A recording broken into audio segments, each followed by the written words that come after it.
Get your films on with the Blurs. Once an idea has taken hold of the brain, it's almost impossible to eradicate. Unpacking movies has never been more spot on, woke, fire, and just plain lit. They are lit all the time. So if you're unsure whether or not to plop down some cash for a film, check out the Blurs. When a man with a 45 meets a man with a rifle, the man with a pistol is a dead man. Brondo's got what plants crave. It's got electrolyte. You really only need to hang mean bastards. But mean bastards, you need to hang. Don't say you weren't warned. Ridiculous. Here's Brandon and Jeff. Hello and welcome to episode 168 of the Film Blurs. I'm Jeff Stewart. I am joined here as always by my friend and co-host. What's up, you fucking ball bags? It's Brandon Norwood. Like we said in our F1 episode, this is going to be another quickie so we could get this up for the fucking embargo. Let's start with ELIO because we're doing ELIO in 28 weeks. Well, you're just going to start with ELIO. Jeff, why don't you go ahead? I really dug ELIO from the trailers and everything like that. Before we stepped foot in there, it seemed like it was giving me big Amblin-esque 80s sci-fi vibes, like Flight of the Navigator, The Explorers, Close Encounters of the Third Kind, and it hit it for me, right? Like all of those things, all of those elements are in ELIO. It's a love letter to sci-fi, honestly, and yeah, I really don't have any issues with this beyond some use of slow-mo. I was like, what the fuck? I agree with you. Right. And it was obviously put in post, right? Like it wasn't they needed to do something for timing or whatever like that to slow down or a moment. But it seemed cheap and cheesy, especially since cheesy, especially considering everything else in this movie was immaculately done. Mm-hmm. I agree. Yeah. Look, we might as well just. I'll before I give my thoughts, I'll just give a quick, synopsis. So basically, it's about this boy ELIO. He lost his mom and dad. He's living with his aunt. His aunt's busy trying to keep a roof over their heads, and ELIO's out here, instead of listening to her, just going around being a fucking little douche. Like, let's be real. He's a little... He's being a little dick. So much so that, like, he could have made he talks about how lonely he is and how everybody hates him, but I'm like, bro, you could have made friends. And instead of making friends, he makes enemies. Like, even I wouldn't do... Like, you have to be real antisocial to do what he does at the beginning of this movie. And I'm just like, all your problems are being caused by you, little homie. So eventually, one of the people that... Because he lives on a military base and his aunt's in the military. One of these people are a conspiracy theorist, and he's a smart guy. And he figures out, like, hey... one of our old recordings that we broadcast is being broadcast back to us. ELIO hears that, sneaks into where he's not supposed to, and sends out a signal saying, hey, I'm from Earth. I'm the leader of Earth. Take me. The aliens hear that, and they abduct him, and it leads to a whole adventure with probably the most dangerous people in the galaxy. He teams up with the son of this ruthless warlord, and the son's name is Glorden.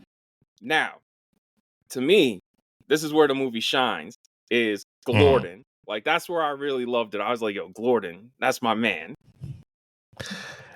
And like, the thing is, I wanted more time with Glorden and ELIO's friendship. Yeah. Oh, yeah. Right? Yeah.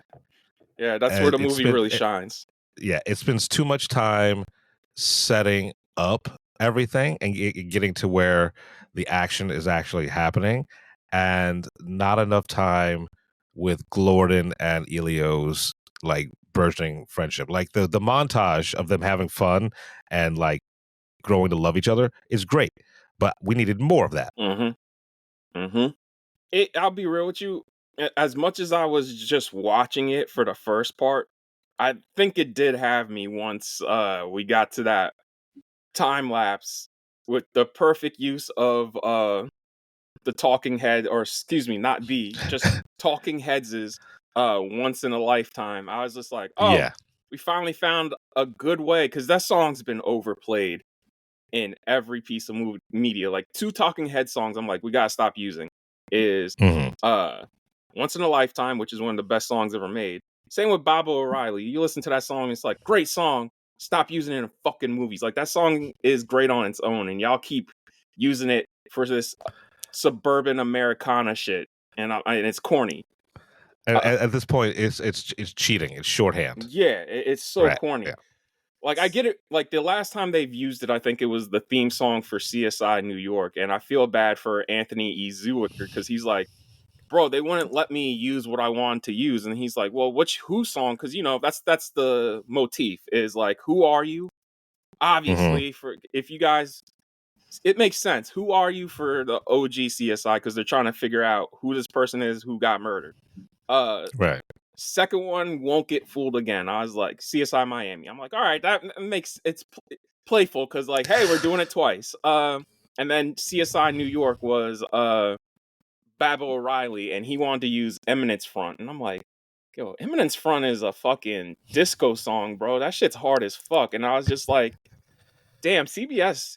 Yes, CBS. Y'all fucking put on the most basic shit. By the way, before we get back to ELIO, did you know the Patricia Arquette one called CSI Cyber lasted 2 seasons? You know which Who song they used? Which one? I Can See for Miles. You get it? You get it? Yeah. Yeah. I look, it's the formula, dude. Like, anything on CBS is for grandparents, right? It's like for or middle-aged people. So I get it. They gotta stick to the formula. Listen, no offense to you, Anthony E. Zuiker, but I'm glad you guys didn't get Eminence Front, because that means I could still use that shit. I was like, we still got a handful of Who songs that haven't been fucking played out. Played to death, yeah. But that's one of them. But yeah, back to ELIO. Like, yo, that shit there, I was just like, dog, this is fucking awesome. I'm gonna speak about my experience, because me and Jeff had 2 different experiences. I'm glad that we did, because that's I saw it in 3D, and particularly that sequence in 3D was fucking awesome. And you know, a lot of the stuff in space was awesome in 3D, because like they gave us 2 options. They gave us Dolby, which Jeff went to, and 3D. And I gotta say, not only was the 3D awesome, but even in a regular smegular theater, that shit was loud as fuck. And I was like, damn, this sound mixing is good. Like, they really are using every channel in the mix in this movie.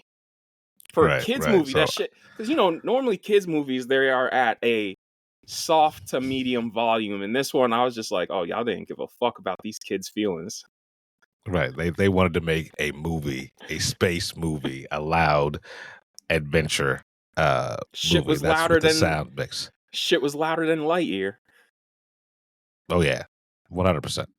I can only imagine what that first scene was like in 3D, where ELIO is in the museum, right, and like it opens up to the stars and shit like that. That must have been fucking beautiful. Oh yeah, that shit was hard. Yeah. How was it in Dolby? I guarantee you, was the contrast, like, that's the one thing about Dolby I'll give them, is like the contrast in the picture is always fantastic. Yeah, in Dolby Vision, or whatever they're calling it. Oh yeah, Dolby you got Vision, it right. Dolby Cinema is Dolby Vision and Dolby Atmos. Right. So in the Dolby Cinema, this thing was crisp and beautiful. All right. Right? Like, some of the frames from this, I could see being works of art on people's walls. Yeah. Right? When ELIO's on the beach alone, right? Looking out into the ocean is like they didn't have to go that hard. Yo, that's the one good thing about animated films is like you could always buy the art books. Yeah, yeah. But the sound mix was fantastic. You felt everything, right? And they did not skimp on the sound design, right? You felt like the asteroids whipping by, and like the like whatever other sci-fi bullshittery, like the laser blast and all that. Like it vibrated, and you felt it. Right. It was a great experience. Right. My only thing is a lot of people are impressed by the use of the themes of grief and loneliness, and I'm just like, we've done it before, and I feel like we've done it better elsewhere, and I just wish we could, especially Disney, get away from that. I mean, it's pretty much Disney and Pixar's Like bread and butter. standard, like dead parents or dead loved ones start off the movie. Right. Yeah, like they're like, because I've been reading some other people's reviews. They're like, they explore grief and loneliness so well in this, and I'm like, sure, but y'all are kind of overblowing it. Like this movie, I'm not going to speak for you, Jeff, but for me personally, this was on the same level of Luca, where I walked out of it. I was like, oh, that's fine. I like this much better than Luca. And I was actually talking to someone after the screening, and we were both like, yeah, Luca was just, it was all right. It's fine. It was fine. This is, if you're for a certain type of person, this is really special. And I think the whole entire themes of grief and loneliness are prevalent here, but like you said, they've been explored so much better in fucking like Up and Wall-E, right? Like Up is just one long fucking funeral dirge, right? Oh fuck, this is a mix of those two. Right. Yeah. And Wall-E, it's all about loneliness. Yeah. I mean, right? The first hour he's literally by himself before Right. Eve shows up, and then Eve gets taken, and then that's when he gets taken. Right. So I'm not gonna shit on this movie when it comes to the themes, because even the worst Disney Pixar film is better than a majority of other animated films that we've been getting lately. Yeah, I'm not gonna disagree with you there, but I'm trying to think, Right. like this year, the only other animated film that I can remember seeing, I'm pretty sure there's been others since there. I'm honestly just blanking. Is Dogman. Like the only one that keeps sticking him out in my mind is Dogman, and I'll be real with you. I never thought Dogman would be better than a Pixar movie, but here we are. Like go ahead. No, and I get what you're saying, but also it's two vastly different targets, right? Like but Dogman was doing like a commentary on cops too, like and how inefficient small government and police are. You know what I'm saying? Yeah, but it was so hyper and so whiz bang. They knew they were making a silly ass movie, right? ELIO is trying to be, a Disney Pixar film, right? It's trying to be, I mean, don't elevated. Don't discount Dogman like that. Like it does dig a little deeper. Like even that has like loneliness in there, and then I'll be real with you. The whole montage between Dogman and Cat Kid is done much better than the montage of ELIO and Glorden. Yeah, and like I'm not shitting on Dogman. Dogman was great, but also Dogman has the fortunate position of having years and years of lore, right? Books and everything like that. ELIO is an original property, so people going in to it don't have that sort of frame of reference or expectations that they do for Dogman. Yeah. I mean, Dogman came out in January, and even I didn't really. I loved those books, but I had no expectations because I was like, "Oh, y'all putting it out in January," and it ended up being one Right. of the better films of the year. Two Yeah, movies but in like, January are probably going to make my end of year list, and that's one of them. But yeah, but I'm not shitting on Dogman at all. It's just it's Disney Pixar has a certain audience, right? right. Right. And no, And this go ahead. no, yeah, no, go ahead. No, I mean this as no disrespect to Pixar, but like I don't know, man. The past few years, man, y'all been putting out good stuff, but it hasn't been great. Like y'all used to been great. When you got the Pixar, you're just like, oh, this is going to be a great movie, and they've just been good. Yeah. I mean, this is better than uh most of Disney's output for the last Well, yo, Disney's only interested in live action remakes right. and beating Star Wars and Marvel to death. Because I don't know if you saw what James Gunn said. No, what did he say? They asked him about Marvel now and the mandates that they had to go through. He's like, yeah, he's like, that's not Kevin's fault. That's Disney's fault. He's like, they were put under that mandate to sell, Hmm. push. And he's like, that absolutely killed them. Oh yeah, 100%. And we've talked about this numerous times. It's product now, Yeah. right? Uh, And Go ahead.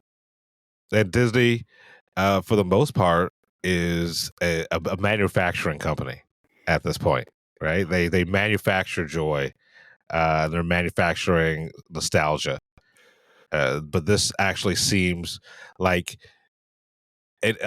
You can tell when Disney sort of leaves something alone because it's actually good. Well, Yeah, yeah, let's get into before we get into the production of this because we should probably talk about that. right. Let's get into let's start with this decade of Pixar so far because right before the pandemic, I literally I went to a screening for it. Onward, that came out in March, right before the shit shut down. I can't remember what is Onward about. That was not that good. It was Chris Pratt and Tom Holland. They're goblins in a fantasy goblin world where instead of humans, we're goblins. Okay, You don't remember that cool. one? No, Okay. yeah. Christmas Day, they put Soul up on fucking Disney Plus, and that was great. And I'm like, y'all should have held on to this motherfucker. Honestly, Hmm. that's out of all these, that's the strongest one they've put out in this decade so far. Then we got Luca, right? Then after Luca, it was Turning Red. And Turning Red was another one where I was like, y'all should have probably held on to this motherfucker for theaters. Right. I mean, they made a whole entire fucking movie about the Yeah, periods. exactly. And done in an anime style too. Right. Lightyear, which me and you were the only people who like this shit. Yeah. I mean, it wasn't. We're literally the only people who like this shit. It wasn't groundbreaking, but it was good. You know, for what it was for the true story of Buzz Lightyear. Like, expected nothing from it. It gave me something. It was at least interesting. Elemental. Yeah. Yep. Yeah. And then Look, go ahead. and I was talking to someone. This was the director's. The director is Asian, but his parents are interracial, like an interracial relationship, and that makes this even worse to me. Yeah. Because it's a whole entire movie about interracial relationships, but it seemed like it was made by someone who'd never been in an interracial relationship. Well, before we move on to keep moving forward, I want to give you this. The director of this, Peter Sohn, he's directed 2 Pixar movies. And Elemental, while that did eventually break even and they didn't lose money on that, remember its opening weekend where we're all just like, ooh, Yeah. ooh. Well, So he did that. And right. the movie he did for Pixar before that was The Good Dinosaur. Okay. Yeah, exactly. All right. Exactly. So my point with that is he was just announced that he's going to direct Incredibles 3 because Brad Bird is busy with Ray Gun, a movie he's been trying to make for the last 10 years. It's finally getting made. And then right after that, Disney's finally giving him all the money that he needs to finally do his passion project, which he's been trying to make for 20 years, which is called 1908, which is about the 1908 earthquake that like nearly destroyed San Francisco? Yep, Or no? Okay. yep. Yeah. And all of California almost. He's been trying to get that made, and they just would not give him the money or the budget. And he says it has to be. He's like, this is going to be Titanic for guys. You guys understand that, right? And they're just like, yeah, but why do you need $200 million? And it's just like, I read parts of the book that he's adapting. I'm like, even reading parts of the book, I'm like, yeah, y'all can't skimp out on this. There's no way to cheat this shit. And like at this point, $200 million, that's nothing. That's nothing. Yeah, I'll give $200 million to some fucking bullshit. I'll tell you that. Right? Like, yeah. So I'm glad he's getting that made. Yeah. So when that was announced last week that Peter Son's directing Incredibles 2, we're all just like, what? Yes, it's fine. Like, it's yeah. It didn't need a part 3 anyway. Brad Bird is going to stay on as producer, and the script will still be written by him. And he's like, literally the only other reason I'm not directing this is because I'm already doing 2 other movies. And I'm just like, also, this is why Disney doesn't pull their hand 10 years later, where they're just like, all right, well, we need Incredibles 3 now. I'm like, nigga, you needed Incredibles 3 like 6 years ago. Right. So the last movie after Elemental is Inside Out 2, which was last year. And that made $1 billion. I like that movie a lot. I do. But it also has the same problems as Incredibles 2, which is it's the same movie as the first, still good, just not as good as the first. Right. I mean, at this point, being not as good is still a triumph. Yeah, a win. Yeah, still a win. So moving on, ELIO has had a troubled production. Because I remember originally this was just supposed to be some kid who likes aliens and wants to be abducted by aliens. I remember that first teaser trailer. Like, he straight up sends like this toaster into space containing a message, and then they abduct them. Like, that first trailer is so different from the finished movie. Right. Okay. So this went through. If you notice, there's 3 different directors, and there's multiple people on the screenplay and story. They overhauled this movie, is what I'm trying to say.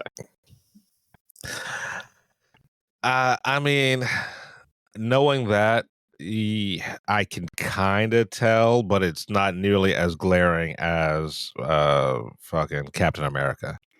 Yeah, but it's still like right. But like after hearing that, it's like, yeah, I can see. It's like I can see the scene. The last time a movie was completely overhauled like this, it was The Good Dinosaur, and The Good Dinosaur, it was supposed to take place in modern age. Like, hey, what if the dinosaurs didn't die and we just coexisted with humans? So we'd have like dinosaurs we could skateboard with, or T-Rexes that, like, you know, are part of construction and are like dogs. And instead they overhauled it. So like the Flintstones. So like, yeah. But in modern day, if that makes sense. Right. But like, you know how like everything, like all the dinosaurs were part of society. Right. Like it's the same concept, which was cool. Much rather see that than what we got. Like I was like, the overhaul killed that movie. And looking at Pixar's upcoming slate, we could go through that real quick. A movie called Hoppers drops in March. I have no idea what that is. Written and directed by Daniel Chong. That was the little teaser trailer at the end of ELIO. Like I don't know if you stayed toward the very end. Nah, nigga, There's I a wanted little, to leave. I wanted to go. yeah, like there was a little teaser trailer for Hopper. It looks cute, but it told me nothing about it. Why not put that at the Right. beginning? Like, I I'm tired of like this they like post-credit shit, man. Like, right. if you want to Like sell this movie, I hope y'all understand most people are going to leave during the credits. yeah. I mean, I wish. Just tell me if there's a post Yeah, credit or thing. that. Like, Yeah. Next June. So this time, literally, Jeff, tomorrow will be a day, a year exactly. Toy Mhm. Story 5, which I'm just like, it doesn't need to happen. and then after that, the year after that, which they announced that Akensi, I think that's how you spell it. That is the animated con / film festival. They announced Gato, which they put up some art from, and they're going to be like their first hand drawn film, and the Mhm. animation looks crazy. I was just like, Oh, I'm excited to see this because I saw okay. they put up some of the art, and it's about a black cat trying to live in the city. All Yeah, right. I'll fuck with that. Okay. 2028, Incredibles 3. And this is another Sure. one where I'm just like, what? Why? 2029, Coco 2. Oh, okay.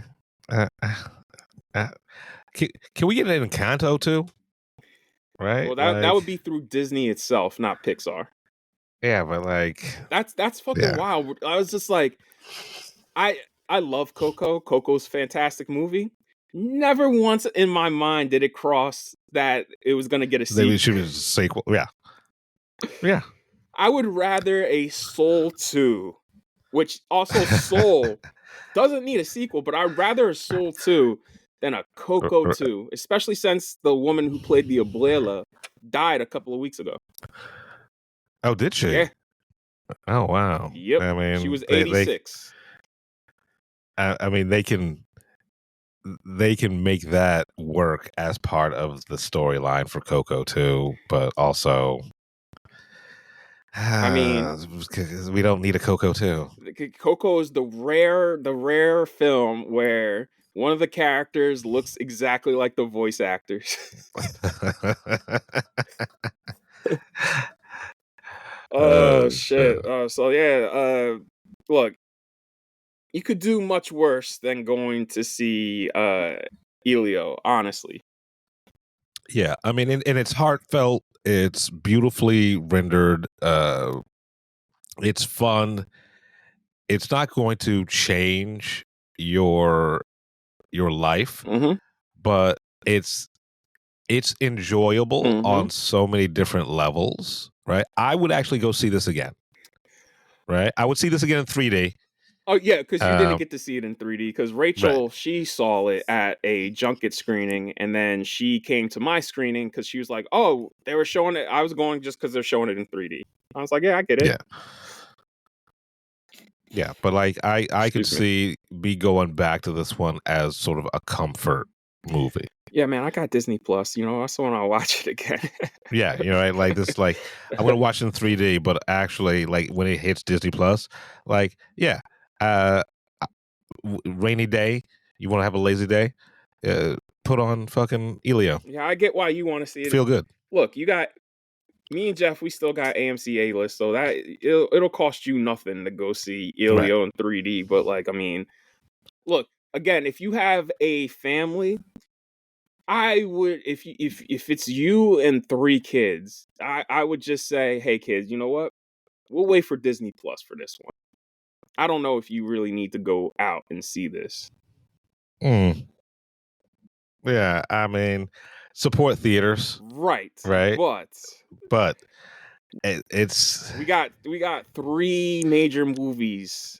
Well, I actually I take that back because I would not take a kid to Jurassic, but like y'all got Superman and Fantastic Four, like right. So if money is a concern, then This maybe not spending the $30 per person or whatever it costs to go to a movie now. Yeah, because I like how we don't know because we literally either it's press screening or we got A-list. Right. But like last time I bought a ticket, it was fucking dumb expensive for that shit. Oh yeah, well the last time I paid for a ticket, it was 40x. It was 40x for fucking what's the name of that shit? Twisters. Nah, No, you can go see Twisters. I saw that. I did. But it was the last 40x movie I paid for. It was Dogman. Okay. And that was 12 noon. That was before 4 o'clock. Because, you know, it's quote unquote discounted before 4. Matinee. And Right. I was just like, damn, it's fucking $30 for 12 noon. Yeah. So, yeah. If money is concerned, which it should always be, then you can hold off on this, especially if you're trying to see like Superman or Fantastic Four. Yeah. Right. But if you have A-list or you just need to get the kids out of the house, Sure. this is you could do much worse. Oh yeah. Yes. Much worse. Before we move on to the big one, I want to point this out, Jeff. There is 4 directors because I'm looking at the in development projects. There's 4 directors, and they're all working on original ideas, and they're all untitled. So at least we have 4 originals that haven't been announced yet that are coming. And one of them is from Domi Shi, and she was the writer-director of Turning Red. So I was like, oh, thank God. Like, okay. So, all right. So look, there's hope. Like of animated films now are what indie films used to be in the early 2000s. It's like actual original stories. So another on development project is they are looking to cast Romani actors to voice 2 Romani characters for an upcoming Romani project. Okay. All right. So I guess they're gonna do some gypsy shit. I hope it don't. I could go south real quick if they do it. That is a tight rope. That is a tight rope. Y'all better treat that with some respect, baby. Right, because these motherfuckers will curse you thinner. And then the last in development paragraph in here is Jay Ward has said they are working on multiple projects for the Cars franchise, and I'm just like, God damn, bro! Just beat a dead horse. Just beat it to death. Like just Cars 3 barely made money. I've only seen the first one, and I saw the first one in theaters. That was a waste of my time. That was the first Pixar movie I was legit mad at. I was like, yo. They made, and that was a passion project of who's the dude who was running Pixar and then got kicked out for sexual harassment? Oh God, I don't know. It was that dude's passion project. Well, yeah. And then because the toys made so much money, he got to do Cars 2, which I've heard is a piece of shit. And then I only saw Cars 3 because it was on one of them streaming services, not Disney Plus, but one streaming service. And I was like, there's nothing to watch except for Cars 3. And I watched it. And I remember that whole marketing campaign was based around the fact that Lightning McQueen is in a terrible accident and it takes him out of racing. And I watched that and I was just like, this is in the first 10 minutes. And then the rest of the movie does not match that first 10 minutes. It's like, and then they did this. And then remember they did the spinoffs? They had 2 spinoffs. I didn't realize. Look.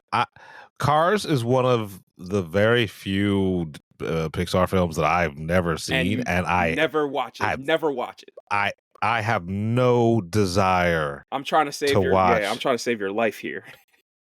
Right, like, so not even on a bet. So the spinoffs, because most people don't know this, Planes came out in August. That shit made a little bit of money, and then left.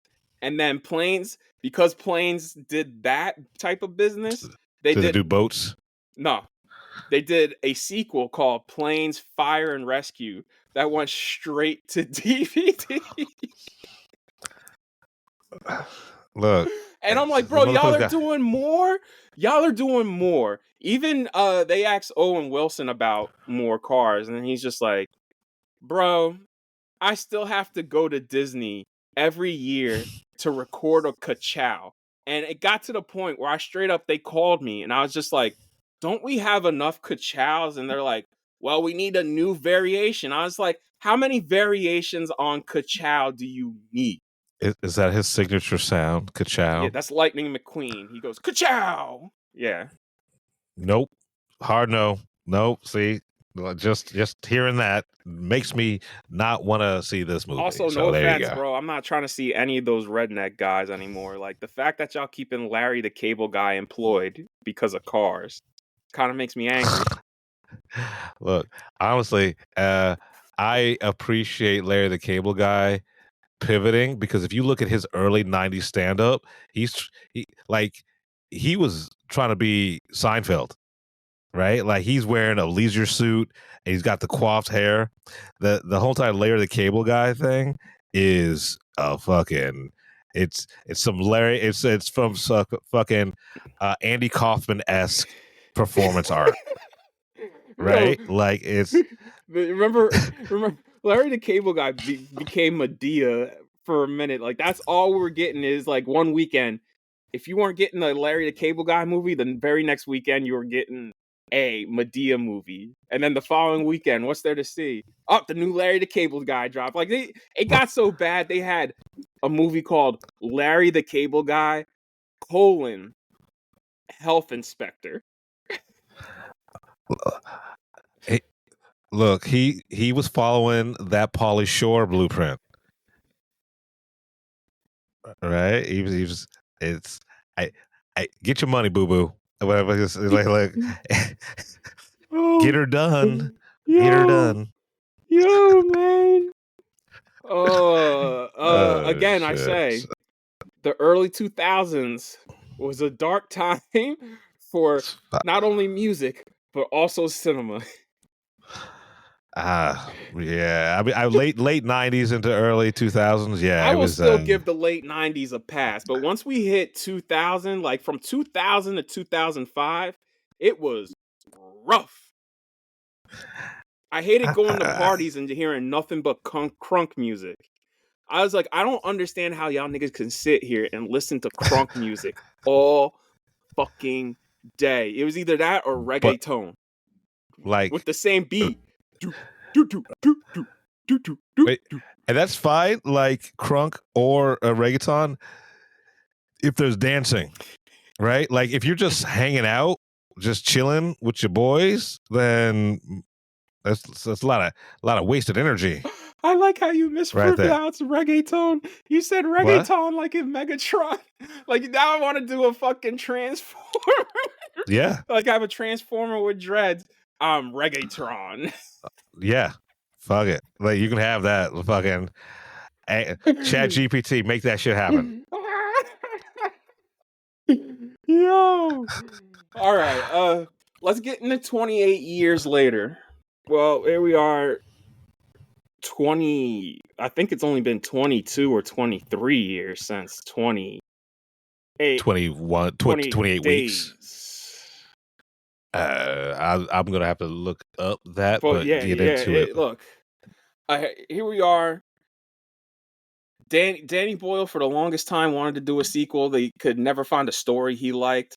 Alex Garland just didn't know what to do. They moved forward. They moved on without them. They did 28 weeks. And now here we are with 28 years. And before we get into the actual movie itself, one of the things that inspired Alex Garland to write this was The Last of Us 2. Like, he straight up told Neil Druckmann, he's just like, you've created one of the best stories I've ever played through. Because I know Alex Garland was a gamer, but apparently he's a gamer.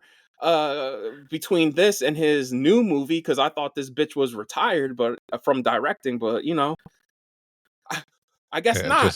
Just like Soderbergh retired from directing. Yeah, like everyone's retired until it's time to come back one more rodeo. Well, you know why Alex Garland was retiring from directing, right? He said he couldn't get behind the fool's fallacy while making Civil War because he'd have to direct actors, be like, yo, look up there, there's how you say it? Motor fire or mortar fire. Thank you, yeah. motor fire. And he's like, I had a hard time with that because even I couldn't believe that because there's nothing there and we have to add it in CG. And I was just like, I hate the filmmaking process. I'm like, nigga, that's making movies. Half the shit is imaginary. Right. It's imaginary. Yeah, but like, I get what he's saying though. Like mortar fire. Like you can just put some fireworks or some shit up there. Yeah. Just give some people something to look at, right? And then like you don't even have to do CG. You could just composite that shit in later. right. Like give them, and I get it. Like you need sometimes you actually need something to look at, and something like mortar fire or explosions. That's fucking easy enough to at least. That's also why I say we got to go back to using fucking puppets. Because I mean, you know, I'll say this before we get back into 28 years. Ang Lee's Hulk entirely CG, right? And I don't think that CG looks bad. Everybody's like, oh, that was a terrible looking design. I'm like, I mean, for the time, it's for the time, it was great, right? Like, fucking chill your dick out. But you know what made it easier? For the eye line, for actors' eye line, and for them to react to, they had a bust of Eric Bana as the Hulk, and they would use that shit as a stand-in for actors that react against. And it was so infamous that they started calling it Elvis on a stick.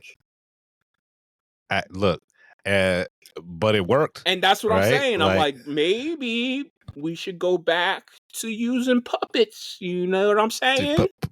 Like puppets, building sets, fucking even miniatures. You know, right? Yeah. Like, yo, listen, when you say miniatures, the two things that come to mind is the movie that changed the game, which is Star Wars. Right. And then the second thing that comes to mind is fucking Lord of the Rings. Yep, Lord of the Rings. And I'll even give you Clash of the Titans. Yeah. OG. Yo, listen. Right? I'm dying to see what that Cyclops looks like in the Odyssey.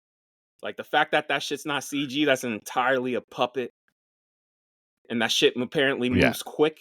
Like, Matt Damon's like, yeah, I had to fight a giant Cyclops, and I could barely keep up with it. It was a puppet. I'm like, how can you not keep up with a fucking puppet, man? I mean, but he is getting kind of old. Oh, no, I saw some leaked pictures from the set. He went through... He's looking rips? Bro, he went through some training. I was just like, my man's looks like he's about to punch a nigga through a school bus. All right, good for him. I was like, Matt, you know what? Do another Bourne, Matt. I was about to say he's back to that Bourne body. I was like, yo, do another Bourne. Right? Like, yo, the first movie he killed someone with a pencil. Second movie he killed somebody with a magazine. Third one he killed somebody with a book. I can't remember what he did in the fourth one. But yeah. Like, yo, let's I'm gonna see him kill somebody with a plastic cup. Yo, let's just put this nigga in Staples, right? Like, just that's Bourne 5. It's just one location. He's in the Staples. It'll be like the last scene of The Equalizer, where he's just fucking going around home alone in motherfuckers. I love the thing that's crazy. I mean, yeah, he beat a nigga up with a magazine and a book, but a book could be deadly because the way he used the book, I'm like, oh yeah, that dude's dead, and that makes sense. Right. The magazine was crazy because he beat a dude up with a magazine, but the pen in the first one, they still haven't topped that because I'm like, bro is straight up causing harm with a pen. Like, he shoved that shit through that dude's hand, and he wasn't even using his full force. He kept coming at him and kept just using that shit like a knife, like a shiv. Yeah. I was like, damn, my man would do good in prison. You give him a pen. You can't write letters no more, nigga. How'd he die? He died from a pen. What? Oh But yeah, shit! back to No, so 28 years. it's been 23 years Yeah, okay. since the first one. So yeah, because the whole reason they did 28 years is because it's been so long and they couldn't do 28 months. I'm like, I mean, this is all make believe anyway. So yeah, you could have did Right. 28 months. But you know what? Whatever, because we know if these movies are successful, because I'm just gonna come out and say this is part one of a trilogy, and when you see this movie, I'm just letting It's you know. definitely part. Yeah, Yeah. I wish I was prepared for that because I'm a little underwhelmed because I thought this had a beginning, middle, and end, and it's literally a part one. Yeah, it kind of gave me Lord of the Rings vibes, the way Yeah. it ended, right? I was like, okay, Hey man, at least Lord of the Rings I had more of an ending though. Like at least right, I get it. That was the way those movies end. The story's not done, but it also felt like okay, the conclusion. If that made sense. Yeah. Right. right conclusion of that part of the story, and I guess this had a it was really a to be continued. Yeah. Yep. Right, like Yep. 100%. Yep. And And that's and I knew, disappointing.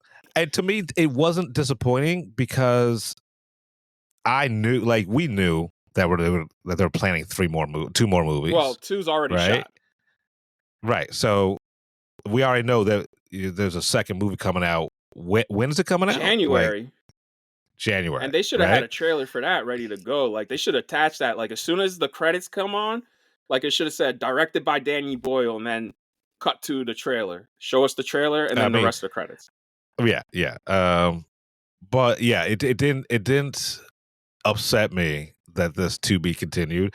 It's that last 5 minutes is just such a tonal shift. Yo, with I don't want to give away you don't want to spoil anything like, for anybody like because seeing Chavs show up, I was just like the with the punk like rock with the music, and I'm just like and the fuck it just and clashes. the gold chains, yeah, and it's just like The way it's shot like when you know how the Power Rangers first morph. There's some Power Rangers ass shit. Yeah, but like when we first meet Dude in the first 5 minutes of the movie, right? He's watching Teletubbies, so we know it's that era. So he probably grew up on fucking Power Rangers as well, or VR Rangers or some shit like that. So him making his whole entire style like that, I kind of fucking I get, but it's just such a, and it's cool, right? It's not, I like any complaints I have. It's not that this isn't cool, but it was just so like, oh, they are doing ninja flips. It was like that, and then the end of the Peaches video. You remember that? Remember that shit? Yeah. Yo, for those of you who don't know, go to YouTube and look up the Presidents of the United States of America. That's the name of the band. And their song Peaches. Peaches. They're just playing the whole song. They're playing in a peach field, singing about peaches. And then the end of the song gets fast. And when the end of the song gets fast, out of nowhere, out of the trees, ninjas just show up and they fight ninjas. That's how the video ends. Yeah. And I get like Nia DaCosta's film is going to be fucking wild. It's going to be fucking wild. Yo, could you imagine being a black person and you see the end of this movie and you're just like, nigga, I got to do the next one with like these characters? Yeah. I was like, all right. Like, I'm going to have some fun. I'm going to be like, oh, okay. All right. We stop giving fucks. All right. I can make this like, yo, this is, I will say this. Her movie's good. Go ahead. Her movie's going to be revenge for everything she went through with Marvel. Well, you know what the second one's called, right? What's it called? 28 years later, the Bone Temple. Okay. So I'm guessing a lot of it's going to take place in one location that we've been at already. Right. Which I want to know how. Because the Bone Temple is, not to give away anything, but the Bone Temple is very small. Right, but also they may have another bone. At this point, I'm not even going to speculate. Yeah, because I will say this: I've only seen the first trailer before this movie, and then this morning before we started recording, I watched the second trailer, and Uh, while the second trailer does, you know, like all trailers give away too much, give us a it right. still doesn't give away the story. So the story in Mhm. both trailers has not been spoiled. So I guess we should just give a quick spoiler. No, not a spoiler, a story synopsis. Right, but part of this movie is the great thing about this movie is the discovery because there's a lot that happens in this 2 hours. So the England's been cut off completely and has been quarantined. So like the rage virus and the infected, because they're not zombies, they're infected. Right, They are strictly confined to England. And for those of you wondering, what about 28 weeks? Oh, they say right at the beginning the French fought them off and fought them back to London. They're like, nah, that's your problem again. Don't do that shit ever again. hmm And as preemptive measures, the entire world's like, yeah, England's fucked. So y'all are on your own. yeah. They actually have in the movie they actually have patrol Yep, to boats make sure that are nobody gets off. right, and if you end up on the island, You don't get off. if you end up, you don't get Yeah. off. Like, it doesn't matter if you're not infected or not. Like, we're not taking a chance. Yep, and I don't blame them because if Nope. we'll get into it in our next main episode because we both did a rewatch of 28 weeks. But after watching 28 weeks, I was like, yeah, y'all tried, and two kids Right. fucked it all up. So like, I get why you're just like, you know what, fuck y'all on y'all own. All right, like Yeah. But yeah, so it mainly concerns a family and mainly the kid Spike. And Spike, it's basically a coming of age movie with Spike, and that's all I'll say. It's a coming of it's the first part of a coming of age story with this little kid Spike, and it deals with his family and the issues with the family. Right. This becomes a coming of age. It starts off as a coming of age story with a father and son. Then it A becomes coming of age story with a story son and a mother. son and mother, right? Yeah. And zombies, not zombies, but like monsters Well, infected. throughout. Infected. Infected. Because they don't like calling them zombies, even though they're fucking zombies. Like, I remember when 28 Days, I remember Danny Boyle just getting mad. They're like, they're not zombies, they're infected. I'm like, nigga, they zombies, bro. Like, they. But even Eric, the Swede, he's like, it's fucking zombies. That's when the movie took off for me, is when that nigga showed up. I was just like, he's the only person so far who's had common sense.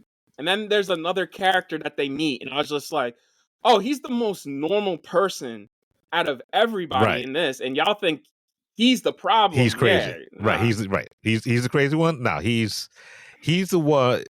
When the world falls apart and you know that there's no coming back, like you change, but he still has his humanity. Right. He's the most besides Spike, he's the most empathetic character in the movie. Right. And I hope this character he's in it. He's in it. Yeah. I was like, you don't cast that man just to be in this and shit. Keep it a secret, right? Well, like who he is. Oh yeah, who he is, because he was in the trailer. Right. But you don't cast an actor of that caliber and have him in it for 15, 20 minutes. Right. But those 15, 20 minutes. Some of my favorite of the movie, honestly. Yeah, that whole sequence with, I would say the Bone Temple is my favorite part of the movie. Quite the Memento Mori, yeah. It was I will say this movie is beautiful, right? But it's also it's weird. Oh yeah. From a studio. Yeah, it's real fucking weird. From a studio. Yeah, from a studio. It's real weird. But also, it's sort of it's a lot of fast-paced imagery. Like the sound design is interesting. Yeah, they intercut a lot of archival footage. at the beginning. Like Yeah. the first 20 minutes, I wanted this movie to chill the fuck out because I wanted to tell Danny, I'm like, Danny, take some meds and chill the fuck out because the style was a little too much. I'm like, calm the fuck down, dude. Right. It was sensory overload. That's the word I was using for it. Especially the first 20, 30 minutes. It's up until Spike leaves. Yeah. It's like when Spike leaves, it calms down. Yeah. Right? It's doing too much. And I'm like, bro, this story is intense and strong enough that we don't need all this music or all the intercut of that they use night vision that's basically red. Night vision's usually green. Right. It's red using this. And I was like, the first few times, cool. It's terrifying. Right. And then they kept using it. I'm like, enough. And the same with the archival footage. I'm like, I get it. Enough. Like we've regressed. Like society has gone back to like world pre-war World War One, World War Two, Roman, even like Roman the ages. knights. Like they cut in Roman Right. footage and footage from World War One, and I'm like, we get it, nigga. Like, relax. Like you also make the point later in the movie where one character shows up and has a phone, and Spike's like, "The fuck is that?" What's that? Yeah.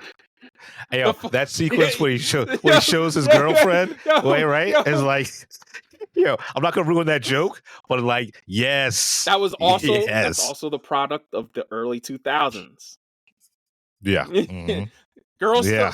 for some reason, girls still make that face, and I'm just like, it's unattractive. It's make that face, but also the injections and shit like that.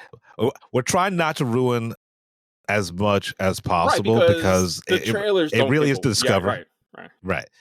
But the one joke with the cell phone is like it hit on so many levels, so many fucking levels. I think my only reason why I'm disappointed with this is because people I know and trust, they swore this was one of the best scripts they ever read, and seeing the movie, I'm like, it's a really good script. I don't know if it's the best, one of the best ever. I think when it comes to the zombie genre, this is one of the most artfully done, one of the most beautiful, and one of the most poignant stories.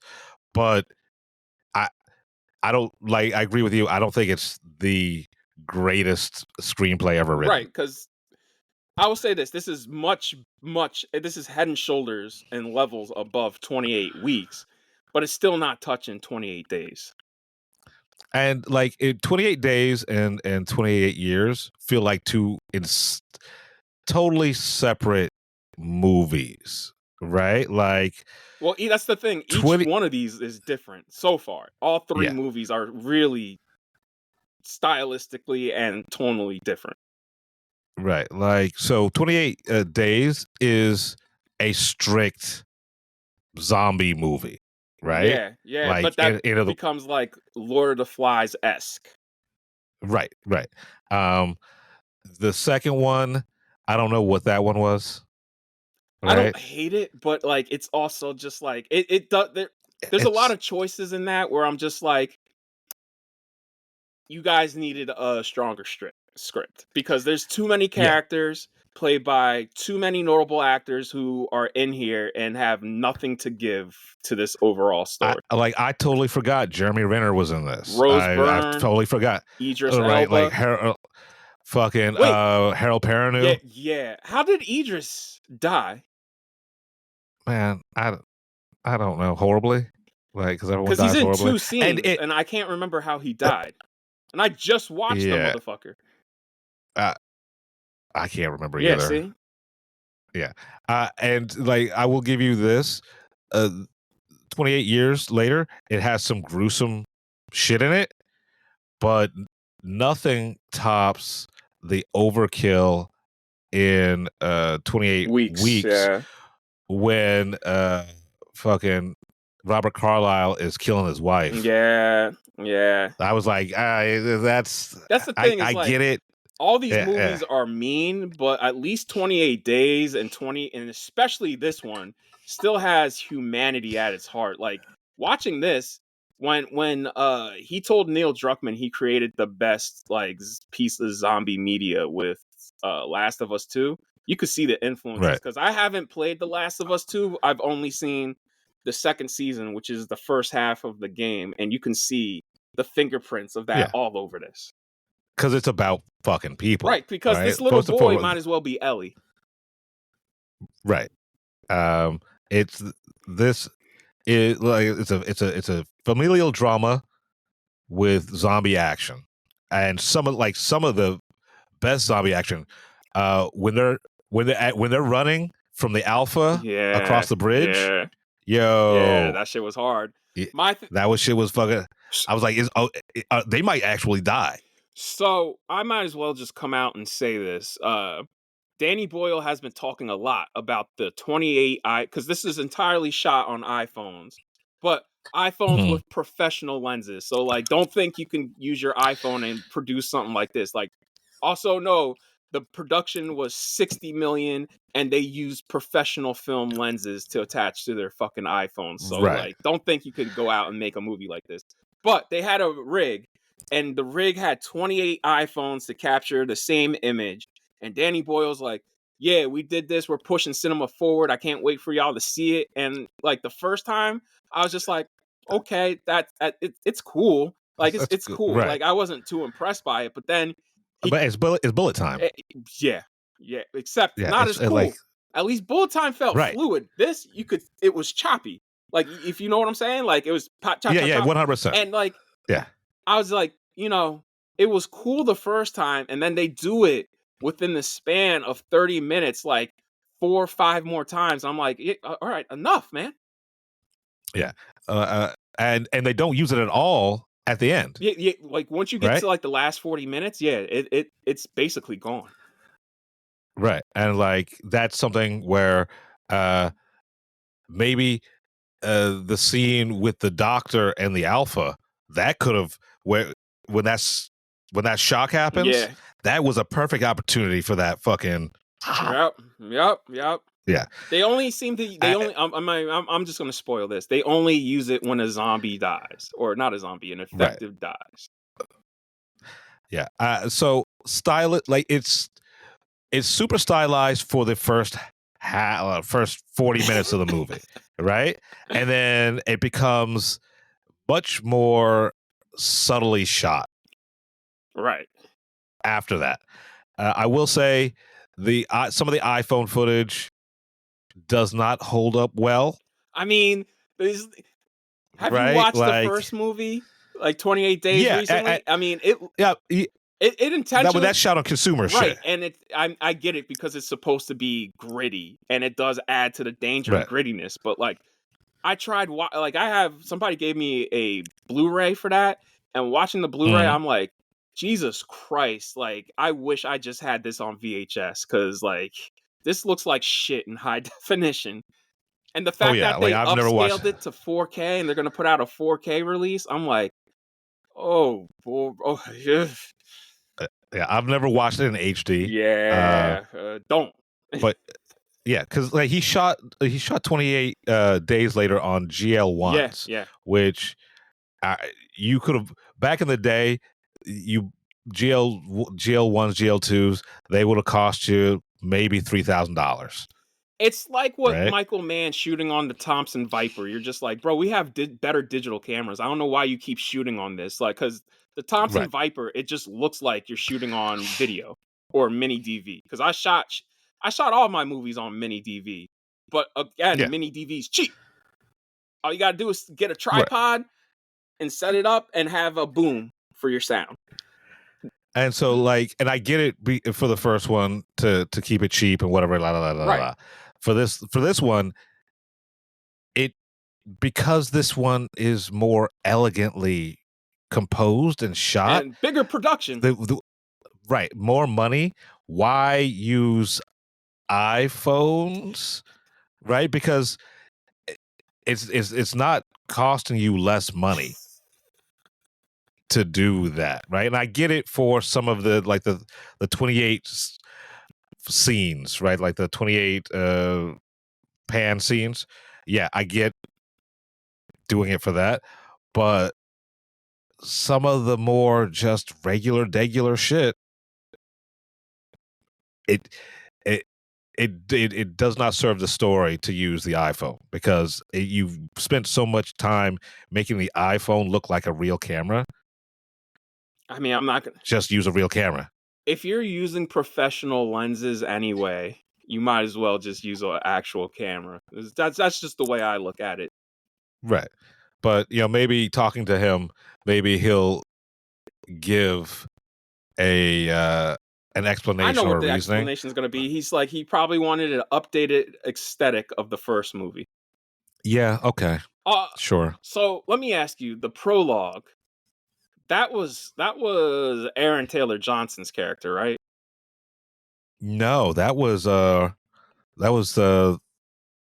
Jack. Are you sure? Yeah. Yeah, because remember the cross? Okay, that's why I missed that. I missed the cross, but that's Yeah. why they had the close up. Yeah, that's why they have to close up the cross. And the kid in the beginning was blonde and Well, stop blonde. saying his name. Stop saying his name. Oh, sorry. All right, whatever. Yeah, well, whatever his name is, he was blonde also. So it's the same character. So that's the bookend. Okay. All right. Well, we'll see how that plays out in the Bone Temple. All right. So that's cleared up for me. Yeah. Look, Right. I think my expectations were too high just because of people hyping it up for me. I still think it's a good movie and you should definitely see it. But I also want, if the third one gets made, I hope Danny Boyle, you know what I'm saying? Like, don't fucking over stylize this shit. It doesn't need to be over stylized. The first one was not over stylized. Not at all. Like, Not at all. It was shot competently. It was shot the word I would use is elegant.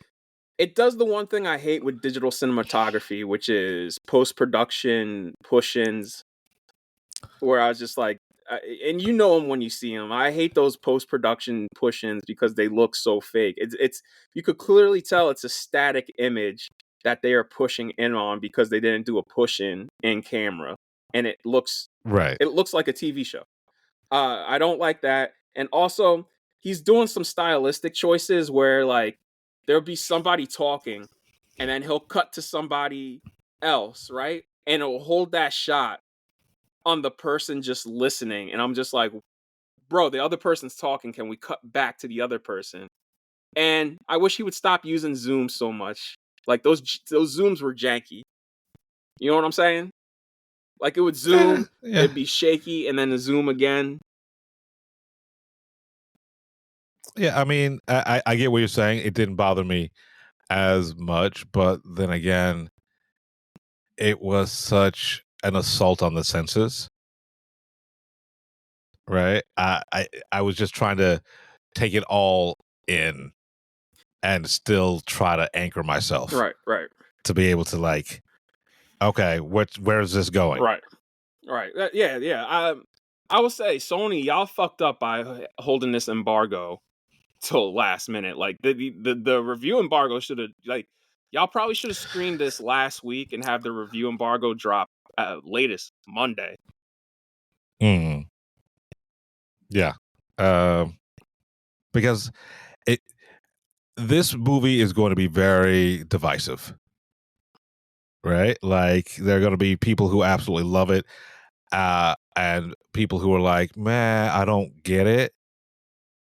But in no way, shape, or form can you say this is a bad movie. No, I'll be like the only thing for me holding it back is the part one nature of it all. Like if I had went into this, like I knew this was going to be a trilogy. I didn't know they Right. were really hedging their bets on this being a trilogy, and this was literally a part one. I thought this was just 3 separate movies with the same fucking characters. You know what I'm saying? Like Right. we used to get, where it's just like, hey, here's another movie with the same fucking characters. I didn't know this was just like, oh no, this is literally the first part. This is the first episode. Yeah. This is the first episode. Yeah. Y'all, please stop. Like I'm begging you, stop. Like the only reason like it worked for me for Dune is because from the jump when Danny was announced, he's like, bro, this is going to be a 2-part adaptation because this story's too fucking big for one movie. And I was like, all right, I had those expectations going in. Mhm. Going into Yeah, this, I thought this was just going to be a movie. yeah. I mean, I didn't have those expectations. I knew this was part one. I just didn't know it was gonna feel like a part one. It probably, Right? you know what, man? I really do feel like the end of this one should have been the opening for the next one, and maybe that would have helped me a little better. Like I mean, I know exactly where they could have cut off, man. they could have cut off when he's running towards that the blocked off road No, and just cut right there. They could have. You could have easily just had him, my man's, and all right. So, spoiler warning. They could have easily had Okay. my man's cook the fish. Right, he eats the fish, Mhm. and it has that voiceover with the letter. Just have a shot of him Mhm. walking off into the distance. Yeah, yeah. And then the That would have been like next movie picks up exactly where we left off. The zombies heard and they're chasing him, and then the Mhm. chavs show up. Yeah. Honestly, I thought that was where it was going to end. Right, me too. With Aaron Taylor Johnson running into the water, and then after he read the letter, and then kid Just walks off. walking the earth Yeah. like walks off Yeah, like Cain. yeah. That would have been perfect. Yeah. I was like, oh, it took all this for you to miss your kid, huh? Because he's not a bad father. Oh yeah, he He's is. just no, man. Like he's trying to teach his kid how to survive. He's a bad dude. I mean, he is a But bad father because there comes a point where they come across something and he's like, so we're gonna go back, right? And he's like, no, we're gonna keep pushing ahead. They push ahead, and he's just like, ah, shit, yeah, we gotta go back. And it's like, yeah, right. nigga, like, the fuck, come on, man. But it's rites of passage type shit because like he didn't know he was going to run across. I guess we got to talk about Let's talk about different types. So they the one thing I do like about this is that they evolve the lore of this movie. So Mhm. there's slow, quiet ones who slither on the ground and they're overweight and they just move like snakes and they're deadly because Right, and they actually they only eat worms and shit like that. right, unless they come across humans. A person. Right. And they're easy to kill. But you gotta hear them. That's the problem, is that they're so quiet, even though they're so slow and so big.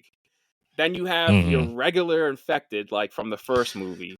And now they hunt in packs because there's an alpha.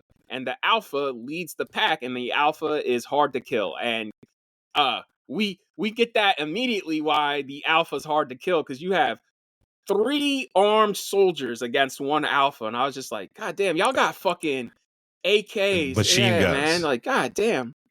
Yeah, they were those military dudes were getting fucked up. I'm like, bro, y'all should not be having this much trouble against 5 infected. I mean, look, but they are in the Navy though. The Navy are like they weren't Navy SEALs either. They were like just boat niggas who just happened to. I will have to say this, full disclosure for anyone who's watching this movie. There's a lot of dick. Yeah, see, you know why it didn't bother me. You know why it didn't bother me? Because these motherfuckers are dead. Basically, they're like there's also female nudity in this. None of it titillating. Right, like none of this is sexy. No, at all. But the when they hunt in packs, they are mostly naked. So like there's dicks swinging, dicks and titties swinging.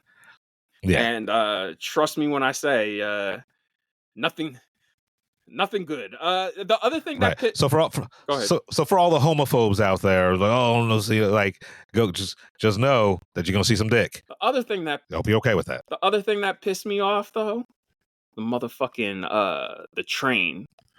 I was like, why is this bitch going into the train? Like, you hear shrieking. You know what I do when I hear shrieking? like that in post Walk turn around, walk the other way. and you know There's what? nothing good. If I got a grenade, I'd be like, let's take care of this problem right now. Yeah. But she is, and don't want to spoil this. I understand her doing that because she's loopy anyway.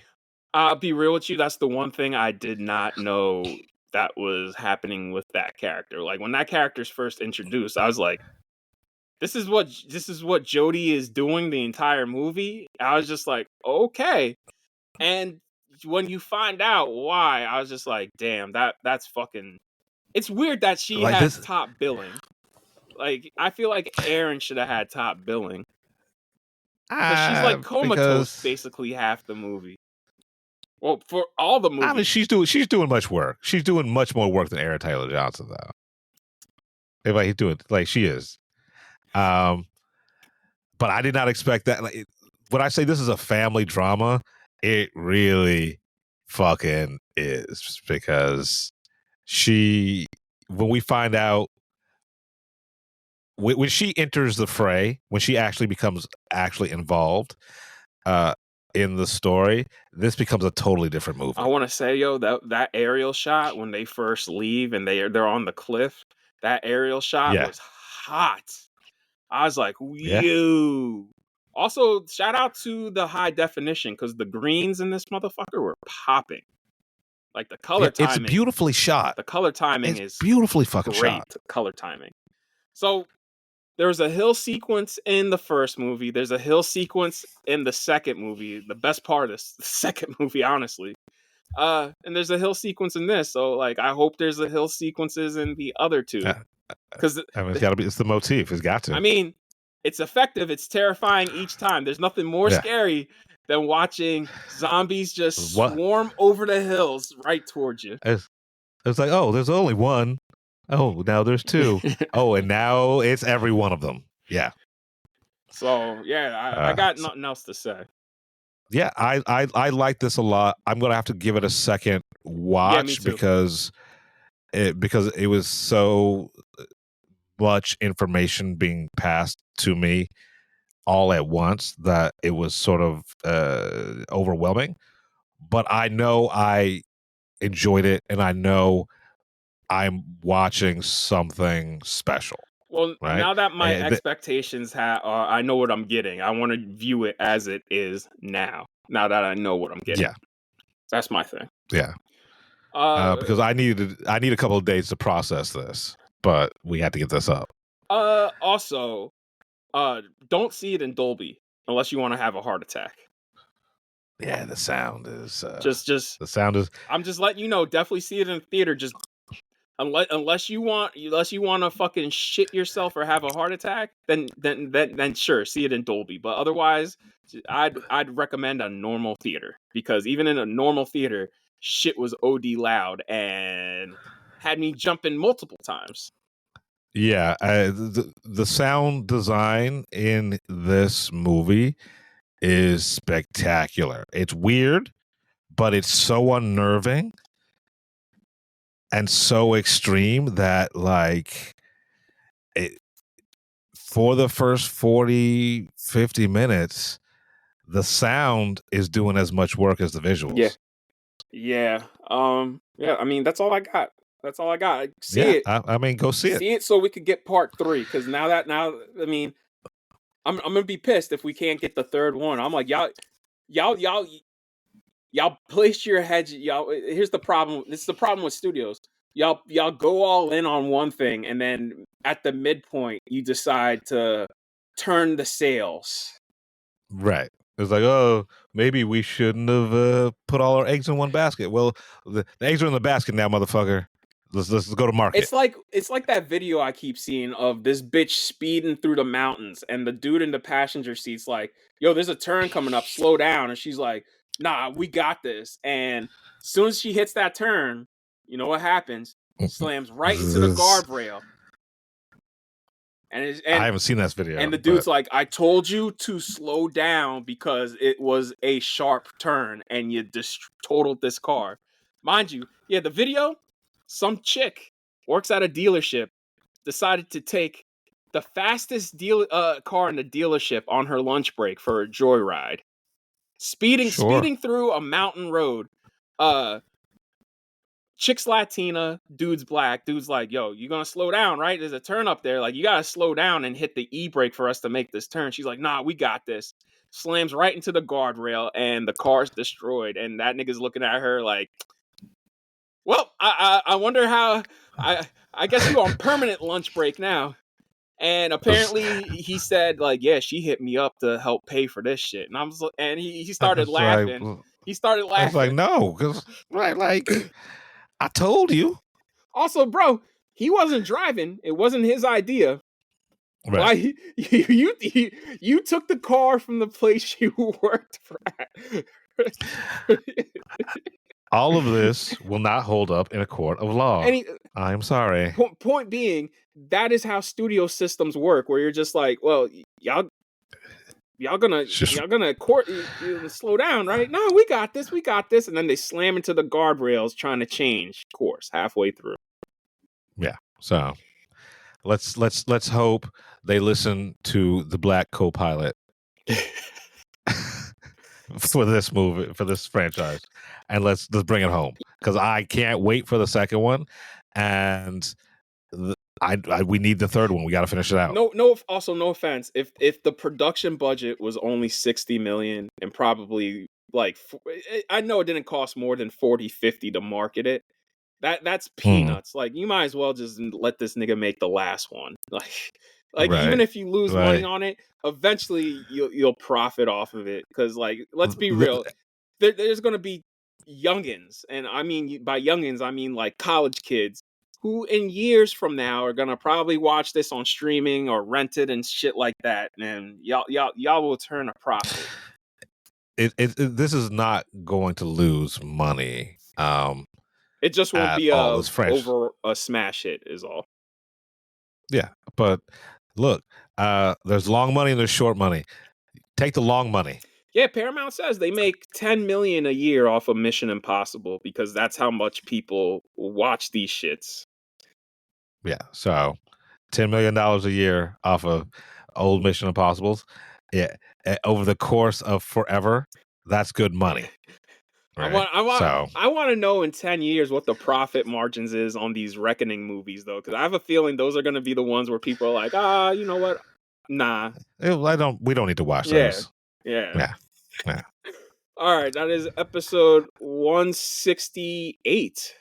We're the Film Blurs. I'm Brandon Norwood, and I'm the motherfucking protagonist. I'm the protagonist. I'm Jeff Stewart, a.k.a. He Who Remains. Don't come at us. It's just fucking movies. You've been listening to the Film Blurs podcast. Man, I just love what you guys do, man. I never miss an episode. It's the best. It's my favorite podcast. Follow Jeff on IG on MindFireXL and Brandon on Twitter at BJN Tweets.